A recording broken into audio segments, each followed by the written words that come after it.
আসসালামু আলাইকুম সপ্তম শ্রেণীর শিক্ষার্থীরা, কেমন আছো তোমরা সবাই? আশা করি তোমরা সবাই অনেক বেশি ভালো আছো। আমাদের চ্যানেলের নতুন একটি ক্লাসের ভিডিওতে তোমাদের সবাইকে স্বাগতম জানাচ্ছি। তো আজকে আমরা যে টপিকটি নিয়ে আলোচনা করব সেটা হচ্ছে তোমাদের সপ্তম শ্রেণী বিজ্ঞান বইয়ের দ্বিতীয় অধ্যায় উদ্ভিদ ও প্রাণী কোষীয় সংগঠন। অর্থাৎ এখন যে স্ক্রিনে যে অধ্যায়টা দেখতে পাচ্ছ এই অধ্যায় সম্পর্কে আজকের ক্লাসে আমরা আলোচনা করব। তো চলো বেশি কথা না বাড়িয়ে আজকের ক্লাসটি শুরু করা যাক। তো আজকের ক্লাসে আমরা মূলত দেখব উদ্ভিদ ও প্রাণী কোষীয় সংগঠনের যে গুরুত্বপূর্ণ বা ইম্পর্টেন্ট টপিকগুলো আছে বা কোথা থেকে আসলে প্রশ্ন আসে পরীক্ষায় সেই বিষয়গুলো সম্পর্কে আলোচনা করব। তো প্রথমে একটা জিনিস খেয়াল করো, আমরা যদি একটু প্রথমের কথাগুলো পড়ে দেখি তাহলে দেখো এখানে মূল যে থিমটা দেওয়া হয়েছে সেটাকে আমরা কিন্তু বুঝতে পারবো। তো প্রথমত প্রাকৃতিক পরিবেশে ক্ষুদ্রাতি ক্ষুদ্র জীবদেহ থেকে শুরু করে অতি বৃহদাকার ও উচ্চ শ্রেণীর উদ্ভিদ ও প্রাণী দেহের সাংগঠনিক এবং কার্যপ্রণালীতে প্রচুর মিল এবং অমিল রয়েছে। এটা তো আমরা জানি যে পরিবেশের ক্ষুদ্রাতি ক্ষুদ্র মানে অতি ক্ষুদ্র জীবদেহ থেকে শুরু করে অতি বৃহদাকার যে জীবদেহগুলো রয়েছে তাদের প্রাণীদেহের সাংগঠনিক অর্থাৎ গাঠনিক একটা পরিবর্তন আছে, মানে আলাদা আলাদা বা হচ্ছে এক ধরনের বৈচিত্র্য রয়েছে। তো সকল জীবদেহের মধ্যে সাধারণ মিল বা সাদৃশ্যটি হলো যে জীবদেহ মাত্রই কোষ দ্বারা গঠিত। আমাদের পৃথিবীতে যতগুলোই জীবদেহ রয়েছে সেটা যত বড়ই হোক না কেন বা যত ক্ষুদ্রই হোক না কেন সেগুলো কিন্তু জীবদেহ কোষ দ্বারা অবশ্যই গঠিত হয়। তো বিগত কয়েকশো বছর ধরে বিজ্ঞানীগণ নিরলস প্রচেষ্টায় কোষের গঠন, আকৃতি, প্রকৃতি ও অন্যান্য বিষয়ে প্রচুর গবেষণামূলক কাজ করেছেন। একটি জীবদেহের সব কোষের গঠন প্রকৃতি একরকম নয়, বরং ভিন্ন। তো আমরা এই পরিচ্ছেদে কোষের গঠন বর্ণনা করব। এই কারণে এই অধ্যায়ে আমরা কোষ নিয়ে আসলে পড়বো। সো এরপর দেখো, নিম্নে বর্ণিত সকল অঙ্গাণুর একসাথে এক কোষে পাওয়া যায় না, তাই মোটামুটি সব ধরনের কোষে যেসব ক্ষুদ্র অঙ্গাণু পরিলক্ষিত হয় সেগুলো বর্ণনার জন্য একটি কোষের আওতায় এনে উপস্থাপন করা হয়েছে। প্রথম দিকে যৌগিক অণুবীক্ষণ যন্ত্রের সাহায্যে জীববিজ্ঞানীরা কোষের যে ধারণা পেয়েছিলেন তা ইলেকট্রন অণুবীক্ষণ যন্ত্র আবিষ্কারের পর আরো সুস্পষ্ট এবং বিস্তারিত হয়েছে। তো সেই আলোকে কোষ আলোচনা করা হলো এই অধ্যায়ে। সো আমরা এই অধ্যায়ে এই সম্পর্কে আসলে কোষগুলো আলোচনা করব। এরপর দেখো, এই অধ্যায়ের পার্ট শেষে আমরা কোন কোন বিষয় বা কোন কোন টপিক সম্পর্কে জানতে পারবো। সো ভালো করে খেয়াল করলে তোমরা বুঝতে পারবে। ১ নম্বর, উদ্ভিদ ও প্রাণী কোষের চিহ্নিত চিত্র অঙ্কন করতে পারবো, মানে উদ্ভিদ কোষ এবং প্রাণী কোষের আমরা যে চিত্রটা আছে ওই চিত্র অঙ্কন করতে পারবো। এরপর দেখো, প্রাণী এবং উদ্ভিদ কোষের তুলনা করতে পারবো, অর্থাৎ প্রাণী কোষে কি কি উপাদান রয়েছে বা কি কি অঙ্গাণু রয়েছে এবং উদ্ভিদ কোষে কি কি অঙ্গাণু রয়েছে সেগুলোর মধ্যে একটা তুলনা করতে পারবো। কোষের বিভিন্ন অঙ্গাণুর গঠন ও কাজ ব্যাখ্যা করতে পারবো। বিভিন্ন প্রকার টিস্যুর যে কাজ আছে সেটা ব্যাখ্যা করতে পারবো এবং হচ্ছে উদ্ভিদ ও প্রাণীর টিস্যুর মধ্যে পার্থক্য ব্যাখ্যা করতে পারবো। তো এই অধ্যায় পড়লে কিন্তু আমরা এই টপিকগুলো আসলে বুঝতে পারবো। সো এরপর দেখো, আমরা পরবর্তী টপিকে চলে যাই, পার্ট ১ থেকে ২। সেখানে পার্টে কি দেওয়া হয়েছে? পার্টে দেওয়া হয়েছে যে উদ্ভিদ ও প্রাণী কোষের সাধারণ গঠন। উদ্ভিদ এবং প্রাণী কোষে কি কি গঠন আছে? দেখো, উদ্ভিদ কোষ প্রধানত, এখানে আমরা একটা জিনিস জানবো যে আদর্শ উদ্ভিদ কোষ প্রধানত দুইটা অংশ দ্বারা গঠিত হয়। এখন এই দুইটা অংশ কি কি? আদর্শ উদ্ভিদ কোষ যে দুইটা অংশ দ্বারা গঠিত হয় সেটা হচ্ছে একটা কোষ প্রাচীর এবং আরেকটা হচ্ছে প্রোটোপ্লাজম। তার মানে আমরা এটা জানলাম যে আদর্শ যে উদ্ভিদ কোষটা আছে এটা প্রধানত দুইটা অংশ দ্বারা গঠিত হয়। ঠিক আছে? এবং একটা জীবদেহ কিন্তু একাধিক কোষ দ্বারা গঠিত হয় এবং আদর্শ উদ্ভিদ কোষ যেটা আছে ওইটা কিন্তু দুইটা অংশ দ্বারা গঠিত হয়। একটা হচ্ছে কোষ প্রাচীর এবং আরেকটা হচ্ছে প্রোটোপ্লাজম। সো প্রথমে আমরা কোষ প্রাচীর সম্পর্কে যদি একটু আলোচনা করি তাহলে দেখো, কোষ প্রাচীর যেটা আছে, উদ্ভিদ কোষের ক্ষেত্রে কোষ ঝিল্লির বাইরে জড় পদার্থ দিয়ে তৈরি একটি পুরু প্রাচীর থাকে, এটাকে কোষ প্রাচীর বলে। তার মানে কোষ প্রাচীরের যদি সংজ্ঞা আসে এখান থেকে তোমরা দিয়ে দিতে পারবে কোষ প্রাচীর বলতে কি বোঝায়। তো এখানে অ্যান্সারটা হচ্ছে উদ্ভিদ কোষের ক্ষেত্রে কোষ ঝিল্লির বাইরে জড় পদার্থ দিয়ে তৈরি একটি পুরু প্রাচীর থাকে, এটাকে বলা হয় কোষ প্রাচীর। সো এটি কিন্তু সেলুলোজ দ্বারা নির্মিত। এই প্রশ্নটা খুবই গুরুত্বপূর্ণ, এটা কিন্তু পরীক্ষায় বারবার চলে আসে। সো এই প্রশ্নটা তোমরা মার্ক করবে যে কোষ প্রাচীর আসলে কি দ্বারা গঠিত হয়। কোষ প্রাচীর কিন্তু সেলুলোজ দ্বারা গঠিত, ঠিক আছে? এটি সেলুলোজ দ্বারা গঠিত। তো প্রাণী কোষে এই ধরনের আসলে প্রাচীর থাকে না। তার মানে প্রাণী কোষে কোষ প্রাচীর কিন্তু থাকে না, এটা গুরুত্বপূর্ণ বৈশিষ্ট্য। কোষ প্রাচীর শুধুমাত্র উদ্ভিদ কোষেই থাকে এবং উদ্ভিদ কোষটা কিন্তু এই যে প্রথমে পড়ছি আমরা, কোষ প্রাচীর এবং প্রোটোপ্লাজম এই দুইটা অংশ দ্বারা কিন্তু গঠিত হয়। সো এরপর দেখো যে প্রাণী কোষের আবরণটি প্লাজমা পর্দা দ্বারা গঠিত। কোষের সজীব অংশকে রক্ষা করা এবং কোষের সীমারেখা নির্দেশ করা হচ্ছে কোষ প্রাচীরের প্রধান কাজ। ঠিক আছে? কোষের যে সজীব অংশটা আছে ওইটাকে রক্ষা করা এবং কোষের সীমারেখা নির্দেশ করাই হচ্ছে কোষ প্রাচীরের প্রধান কাজ। এটা কিন্তু শুধুমাত্র উদ্ভিদ কোষেই থাকে, প্রাণী কোষে কিন্তু কোষ প্রাচীর থাকে না। সো এরপর দেখো, প্রোটোপ্লাজম বলতে কি বোঝায় বা প্রোটোপ্লাজমটা আসলে কি? একটি প্রোটোপ্লাজমে প্রধানত কোষ ঝিল্লি, সাইটোপ্লাজম ও নিউক্লিয়াস সমন্বয়ে কিন্তু গঠিত হয়। একটা প্রোটোপ্লাজম কি দ্বারা গঠিত হয়? কোষ ঝিল্লি দ্বারা গঠিত হয়, সাইটোপ্লাজম দ্বারা গঠিত হয় এবং নিউক্লিয়াস সমন্বয়ে গঠিত হয়। সো প্রোটোপ্লাজমের কোষতলে অর্ধতরল জেলির মতো আঠালো দানাদার বর্ণহীন সজীব অংশ রয়েছে। প্রোটোপ্লাজমের নানাবিধ বিক্রিয়ার ফলে জীবনের বৈশিষ্ট্যগুলো পরিলক্ষিত হয়। তো এটি বিভিন্ন জৈব ও অজৈব যৌগ সমন্বয়ে কিন্তু গঠিত হয়। প্রোটোপ্লাজমে পানির পরিমাণ সাধারণতভাবে ৬৭ থেকে ৯০ ভাগ পর্যন্ত হয়ে থাকে। সো এটা হচ্ছে প্রোটোপ্লাজম। সো প্রোটোপ্লাজম থেকে প্রশ্ন করলে এখান থেকে তোমরা অ্যান্সার করে দিতে পারবে। এবার দেখো, কোষ ঝিল্লি বা প্লাজমা লেমা। কোষ ঝিল্লি বা প্লাজমা লেমা বলতে আসলে কি বোঝায়? এটা হলো প্রোটোপ্লাজমেরই অংশ। দেখো পুরো প্রোটোপ্লাজমকে ঘিরে যে নরম পর্দা দেখা যায় তাকে কোষ ঝিল্লি বলা হয়। পুরো প্রোটোপ্লাজমকে ঘিরে যে এক ধরনের নরম পর্দা দেখা যায়, এই নরম পর্দা দেখা যায় এটাকে বলা হয় কি প্লাজমা মেমব্রেন বা কোষ ঝিল্লি বলা হয়। প্লাজমা মেমব্রেনও বলা যায় আবার কোষ ঝিল্লিও বলা যায়। তো প্লাজমা মেমব্রেন দ্বিস্তর বিশিষ্ট ফসফোলিপিড দ্বারা গঠিত হয়। বর্তমানে এটিকে বায়োমেমব্রেন বলা হয়ে থাকে। সো বায়োমেমব্রেনটা কি? এই যে প্লাজমা মেমব্রেন এক ধরনের দ্বিস্তর বিশিষ্ট ফসফোলিপিড দ্বারা গঠিত হয়। বর্তমানে এটাকে বায়োমেমব্রেন বলা হয় বা এটাই হচ্ছে বায়োমেমব্রেন। তো এটি কোষের ভেতর এবং বাইরের মধ্যে পানি, খনিজ পদার্থ ও গ্যাসের পরিবহন নিয়ন্ত্রণ করে থাকে। সো এটা একটা গুরুত্বপূর্ণ টপিক। সো এরপর দেখো সাইটোপ্লাজম বলতে আসলে কি বোঝায়? সাইটোপ্লাজম কি? দেখো কোষের প্রোটোপ্লাজমের নিউক্লিয়াসের বাহিরে, প্রোটোপ্লাজমের মধ্যে যে নিউক্লিয়াসটা অবস্থান করে সেই নিউক্লিয়াসের বাহিরে কিন্তু প্রোটোপ্লাজমের মধ্যেই। তার মানে প্রোটোপ্লাজমের নিউক্লিয়াসের বাহিরে জেলির মতো যে অংশটা থাকে সেটাকে বলা হয় সাইটোপ্লাজম। এটা কিন্তু খুবই গুরুত্বপূর্ণ। এটা পরীক্ষায় আসে যে সাইটোপ্লাজম কি বা সাইটোপ্লাজম বলতে কি বোঝো?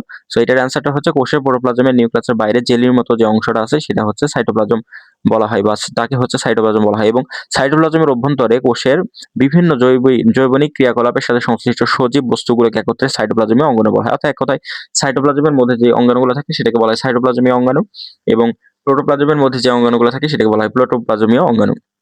তো এরপর দেখো যে একটি আদর্শ কোষের সাধারণতভাবে নিম্নলিখিত অঙ্গাণুগুলো দেখা যায়, যেমন plastid, mitochondria, Golgi body, endoplasmic জালিকা বা endoplasmic reticulum, ribosome, lysosome, centriole এবং কোষ গহ্বর। এই অঙ্গাণুগুলো কিন্তু দেখা যায় একটি আদর্শ কোষে। সো নিচে দেখো চিত্র দেওয়া হয়েছে, দুইটা চিত্র খুবই গুরুত্বপূর্ণ চিত্র। এটা আমি অন্য কোনো ক্লাসে তোমাদেরকে ড্রয়িং করে দেখানোর চেষ্টা করব। প্রথম চিত্রটা হচ্ছে উদ্ভিদ কোষের চিত্র এবং দ্বিতীয় যে চিত্রটা আছে এটা হচ্ছে প্রাণী কোষের চিত্র। সো এটা দুইটাই কিন্তু খুবই গুরুত্বপূর্ণ। উদ্ভিদ কোষের চিত্রটাও গুরুত্বপূর্ণ, পাশাপাশি প্রাণী কোষের চিত্রটাও খুবই গুরুত্বপূর্ণ। দুইটাই তোমাদের হাতে হাতে এঁকে প্র্যাকটিস করতে হবে। এই যে নিচে দেওয়াই হয়েছে যে উদ্ভিদ কোষের আণুবীক্ষণিক চিত্র, এটা হলো প্রাণী কোষের হচ্ছে আণুবীক্ষণিক চিত্র। এই দুইটা বিষয় দেওয়া হয়েছে, উল্লেখ করা হয়েছে।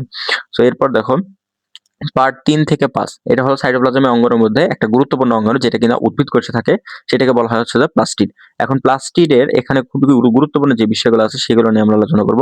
প্রথমত, সজীব উদ্ভিদ কোষের সাইটোপ্লাজমে বর্ণহীন অথবা বর্ণযুক্ত গোলাকার বা ডিম্বাকার যে অঙ্গাণুটা আছে ওইটাকে প্লাস্টিড বলে। তো প্রথমে প্লাস্টিড আমরা পড়ছি, প্লাস্টিড কি বা প্লাস্টিড বলতে কি বোঝায় এই সংজ্ঞাটাই প্রথমে আসবে পরীক্ষায়। সো এটা হচ্ছে সজীব উদ্ভিদ কোষের সাইটোপ্লাজমে গোলাকার বা ডিম্বাকার, ঠিক আছে, বর্ণহীন বা বর্ণযুক্ত গোলাকার অথবা ডিম্বাকার যে অঙ্গাণুটা থাকে সেটাকে বলা হচ্ছে যে প্লাস্টিড। তো সাধারণত প্রাণী কোষে প্লাস্টিড থাকে না। এই যে একটাকে বললাম যে প্লাস্টিড হচ্ছে শুধুমাত্র উদ্ভিদ কোষে একটা অনন্য বৈশিষ্ট্য, তার মানে প্রাণী কোষে প্লাস্টিড কিন্তু থাকে না। তো এই অঙ্গাণুটি উদ্ভিদ কোষে এক অনন্য বৈশিষ্ট্য। প্লাস্টিড হচ্ছে উদ্ভিদের খাদ্য সংশ্লেষণ এবং হচ্ছে বর্ণ গঠন, খাদ্য সঞ্চয়ে মুখ্য ভূমিকা পালন করে। তার মানে কি কি কাজ করে থাকে একটু ভালো করে খেয়াল করো। এটা হচ্ছে প্লাস্টিড হচ্ছে উদ্ভিদের খাদ্য সংশ্লেষণ করে, বর্ণ গঠন করে এবং খাদ্য সঞ্চয় করে থাকে। তো রঞ্জক পদার্থের উপস্থিতি এবং অনুপস্থিতির উপর ভিত্তি করে প্লাস্টিডকে প্রধানত দুইটি ভাগে ভাগ করা হয়। যেমন প্লাস্টিডকে প্রধানত কয়টি ভাগে ভাগ করা হয়? প্লাস্টিডকে প্রধানত দুইটি ভাগে ভাগ করা হয়। একটা হলো ক্রোমোপ্লাস্টিড যেটাকে বলা হয় বর্ণযুক্ত এবং আরেকটাকে বলা হয় লিউকোপ্লাস্টিড যেটাকে বলা হয় বর্ণহীন প্লাস্টিড। এবার এটা তো প্রধানত ভাগ করা হয় যে ক্রোমোপ্লাস্টিড যেটাকে বলা হয় বর্ণযুক্ত এবং আরেকটা হচ্ছে লিউকোপ্লাস্ট। এখন ক্রোমোপ্লাস্টিড যেটা আছে এটাকে আবার দুই ভাগে ভাগ করা হয়, একটা হচ্ছে ক্লোরোপ্লাস্ট আর একটা হচ্ছে ক্রোমোপ্লাস্ট।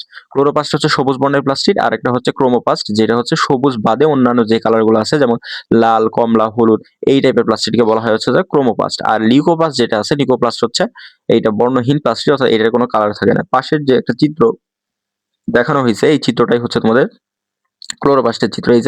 এই চিত্রটা তোমাদের ভালোভাবে তোমাদের হচ্ছে একে প্র্যাকটিস করতে হবে। এটা আমাদের চ্যানেলে আছে, যদি সার্চ দাও যে আমাদের চ্যানেলের মধ্যে যে যদি খোঁজো যে হচ্ছে ক্লোরোপ্লাস্টের চিত্র অঙ্কন, তাহলে একটা ক্লাস পেয়ে যাবে। সেখানে আমরা দেখিয়েছি যে কিভাবে ক্লোরোপ্লাস্ট অঙ্কন করতে হয়, একটা উদ্ভিদ কোষের ক্লোরোপ্লাস্ট কিভাবে অঙ্কন করতে হয় বা ক্লোরোপ্লাস্টের কোন কোন অঙ্গাণু থাকে। যেমন এখানে ম্যাট্রিক্স আছে, বহিস্তর আছে, অন্তঃস্তর আছে, স্ট্রোমা ল্যামেলাম আছে, গ্রানাম চক্র আছে। এই বিষয়গুলো কিন্তু ওখানে আমরা আলোচনা করেছি খুব সুন্দরভাবে। সো ওই ক্লাসটা করলে কিন্তু তোমাদের এই যে ক্লোরোপ্লাস্ট অঙ্কন সম্পর্কিত যে টপিকগুলো আছে এগুলো কিন্তু ক্লিয়ার হয়ে যাবে।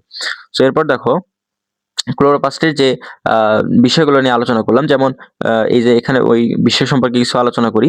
যেমন এই যে ক্রোমোপ্লাস্টের দুই রকমের হয়ে থাকে, একটা হচ্ছে ক্লোরোপ্লাস্ট আর একটা হচ্ছে ক্রোমোপ্লাস্ট। তো এদের মধ্যে তিনটি অংশ পরিলক্ষিত হয়, যথা আবরণী, স্ট্রোমা এবং গ্লানা। তো প্লাস্টিডের মধ্যে ক্লোরোপ্লাস্টে সবুজ বর্ণের ক্লোরোফিল নামক রঞ্জক পদার্থ থাকাই সবুজ বর্ণ ধারণ করে আর সারক সংশ্লেষণে সহযোগিতা করাই হচ্ছে এটার প্রধান কাজ। এরপর দেখো ক্রোমোপ্লাস্ট যেটা আছে তার মানে সারক সংশ্লেষণে আছে, সারক সংশ্লেষণে সহযোগিতা করাই এর প্রধান কাজ। সবুজ বর্ণের প্লাস্টিড তার মানে সারক সংশ্লেষণে সহযোগিতা করছে, তার মানে সারক সংশ্লেষণে সহযোগিতা করে হচ্ছে ক্লোরোপ্লাস্ট অর্থাৎ সবুজ বর্ণের প্লাস্টিড। এটা কিন্তু পরীক্ষা আসে। তো এরপর যদি আমরা চলে যাই এরপর আমরা চলে যাচ্ছি হচ্ছে ক্রোমোপ্লাস্টে। ক্রোমোপ্লাস্ট হচ্ছে সবুজ বাদে অন্যান্য বর্ণের প্লাস্টিড। তো ক্রোমোপ্লাস্ট হচ্ছে ফুলের পাপড়ি, ফলের ত্বক বিভিন্ন বর্ণ বৈচিত্র্য সৃষ্টি করে। সবুজ ফলের পাকার সময় ক্রোমোপ্লাস্টে রূপান্তরিত হয়, অর্থাৎ সবুজ বর্ণের যে প্লাস্টিডটা আছে সেইটা রঙিন প্লাস্টিড বা ক্রোমোপ্লাস্টে রূপান্তরিত হয় এবং বর্ণ বৈচিত্র্য সৃষ্টি করে। তো টমেটোর যে লাল টকটকে রং দেখো তা এই ক্রোমোপ্লাস্টের লাইকোপেন নামক রঞ্জকের কারণে হয়ে থাকে। ঠিক আছে, লাইকোপেন নামক রঞ্জকের কারণে লাল বর্ণ ধারণ করে। সো এরপর দেখো ক্রোমোপ্লাস্টের লাল, কমলা ও হলুদ বর্ণে ক্যারোটিনেট নামক এক ধরনের রঞ্জক পদার্থ থাকে এবং এই রঞ্জক পদার্থের কারণেই কিন্তু আসলে এই মানে এটা মানে বর্ণ বৈচিত্র্য হয়ে থাকে, মানে বিভিন্ন রঙের হয়ে থাকে, যেমন লাল রঙের, কমলা রঙের, হলুদ রঙের কিন্তু হয়ে থাকে এই প্লাস্টিকটা। সো এরপর দেখো আমরা যদি আরো কিছু অংশ আলোচনা করি, তাহলে দেখো উদ্ভিদের যেসব অংশে আলো পৌঁছায় না সেসব অংশে এই কোষে হচ্ছে লিউকোপ্লাস্ট থাকে। লিউকোপ্লাস্ট মানে কি আলোচনা করেছি যে এটা হচ্ছে বর্ণহীন প্লাস্টিড। যেমন হচ্ছে এখানে আমরা আলোচনা করতে পারি মূলের কোষের প্লাস্টিড সূর্যালোকের প্রভাবে প্লাস্টিড রূপান্তরিত হয়ে ক্লোরোপ্লাস্টে পরিণত হয়। তো তোমরা নিশ্চয়ই লক্ষ্য করে থাকবে যদি সবুজ দূর্বা ঘাস দিয়ে ইট কিছুদিন ঢাকা থাকে তবে ঘাসগুলো কি হয়, সাদা হয়ে যায়, কারণ ক্লোরোপ্লাস্টগুলো লিউকোপ্লাস্টে রূপান্তরিত হয়। পরবর্তীতে ইট সরিয়ে নিলে সূর্যের আলোয় ঘাসগুলো আবার সবুজ বর্ণের হয়ে যায়। তো এতে কি প্রমাণিত হয়? এতে প্রমাণিত হয় যে এক ধরনের প্লাস্টিড রূপান্তরিত হয়ে অন্য ধরনের প্লাস্টিডে পরিণত হয়। এখানে আমরা কি বিষয় জানলাম? আমরা যদি একটা হচ্ছে ঘাসকে যদি আমরা একটা ইট দিয়ে যদি ঢেকে রাখি, এই যে এখান থেকে গুরুত্বপূর্ণ টপিকটা শুরু হচ্ছে, আমরা যদি একটি ঘাসকে যদি ইট দিয়ে ঢেকে রাখি কিছুদিন, তাহলে দেখো এখানে কি পরিবর্তনটা আসবে আসলে, যে পরবর্তীতে যখন তুমি ইটটা সরিয়ে নিবে তখন সূর্যের আলোয় ঘাসগুলো আবার সবুজ বর্ণের হয়ে যাবে, কিন্তু যখন তুমি ইট দিয়ে ওই ঘাসগুলোকে ঢেকে রাখবে কিছুদিন পরে দেখবে ঘাসগুলো সাদা বর্ণের হয়ে গেছে। অর্থাৎ সাদা হয়ে যায় কেন? কারণ হচ্ছে ক্লোরোপ্লাস্টগুলো লিউকোপ্লাস্টে রূপান্তরিত হয়ে যায়, মানে তখন আর সূর্য আলো এর উপস্থিতি থাকে না। এই কারণে ওটা ক্লোরোপ্লাস্টটা কিসে পরিণত হয়? লিউকোপ্লাস্টে পরিণত হয়। তার মানে সূর্যের আলোর উপস্থিতিতে আবার লিউকোপ্লাস্ট পরবর্তীতে ক্লোরোপ্লাস্টে রূপান্তরিত হয়ে যায়। দেখো ইট যখন আমরা সরিয়ে নিচ্ছি তখন সূর্যের আলো ঘাসগুলোতে আবার মানে যখন পড়ছে তখন এটা আবার সবুজ বর্ণের হয়ে যায়। তার মানে কি হচ্ছে, সবুজ বর্ণের প্লাস্টিডে আবার রূপান্তরিত হচ্ছে লিউকোপ্লাস্ট অর্থাৎ বর্ণহীন প্লাস্টিডটা। তার মানে সূর্যের আলোর উপস্থিতিতে লিউকোপ্লাস্ট ক্লোরোপ্লাস্টে রূপান্তরিত হয়, এটা আমরা বলতে পারি। তো এতে প্রমাণিত হয় যে এক ধরনের প্লাস্টিড রূপান্তরিত হয়ে অন্য ধরনের প্লাস্টিডে কিন্তু পরিণত হতে পারে। এটা কিন্তু একটা গুরুত্বপূর্ণ বৈশিষ্ট্য। সো আজকের ক্লাসটি মূলত এই পর্যন্তই রাখলাম।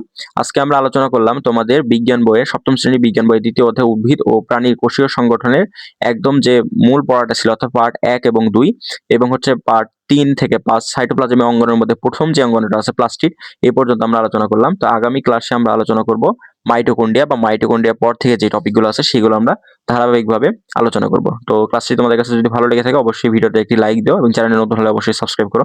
দেখা হবে পরবর্তী নতুন কোনো ভিডিওতে বা ক্লাসে। সে পর্যন্ত সবাই ভালো থাকবে। ধন্যবাদ সবাইকে।